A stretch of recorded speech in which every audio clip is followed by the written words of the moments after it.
In this video, we'll guide you through how to log out of your account on other devices.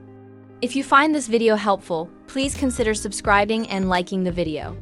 If you've used your account on another device and now want to make sure it's signed out, you can actually do this from another phone, just like the one I'm using here.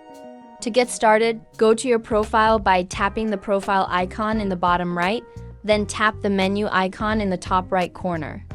Next, navigate to the Settings section, then select Account Center. Scroll down to the Account Settings section and tap on Password and Security.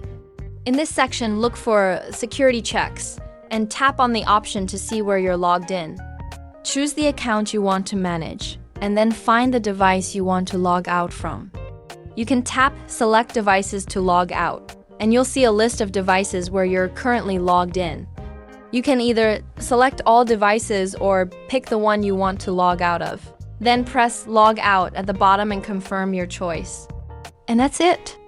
The selected device will be logged out and signed out of your account. If you found this video helpful, don't forget to like and subscribe for more tips.